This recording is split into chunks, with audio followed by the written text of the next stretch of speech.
So this is about core identities. One thing I noticed is that, also looking into my own experience, or what I just noticed, was that we can hold on to identities from the past.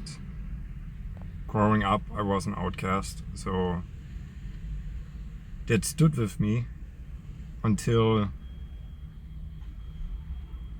people would like me. And when people started liking me, I would also even feel it. So if someone liked me or a woman showed interest, I would feel a little bit of anger. And I noticed it's because I were holding on to the identity of being an outcast. Because if someone likes me, then I can't be an outcast anymore. So that's something I noticed. Like, everyone can have their own identities that they carry, their core identities.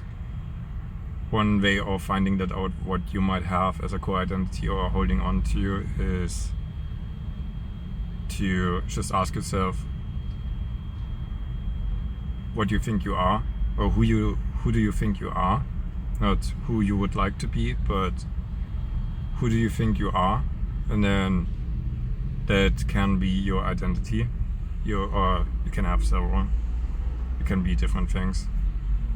But then, you might be holding on to that just when you could actually let go of that.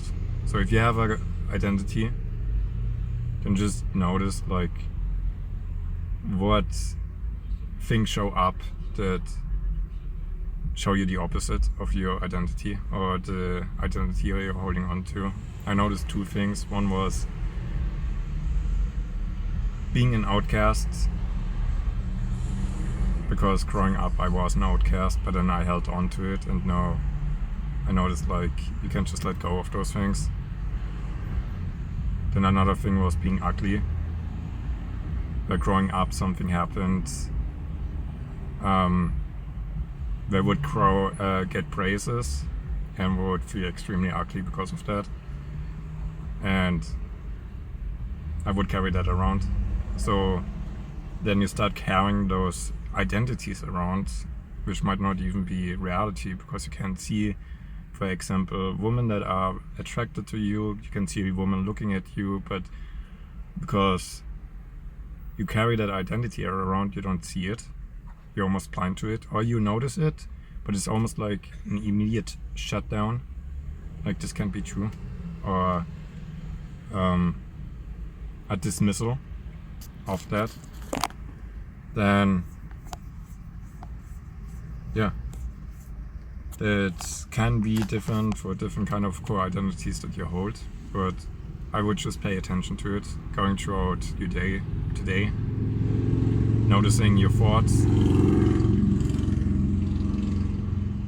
And then also, if you wrote down what kind of identity you think you have, who you think you are, then you can look or notice if the opposite is happening, or if you even engage in behavior that makes it so that you can stay in that identity. So to remain an outcast, I have to push people away. So I had an automatic response that seemed to have worked to get angry. Not directly at people, just like I would just feel angry, and apparently that was enough. Or like, I would walk into places already feeling angry, and that would already lead to that same thing of being an outcast, which is very interesting. So you kind of got exactly that, what you think you are.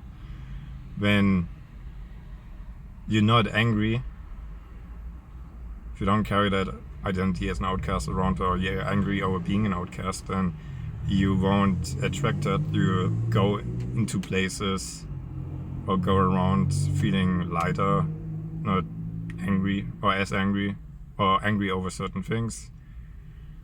And that reflects back, where then like people respond to that.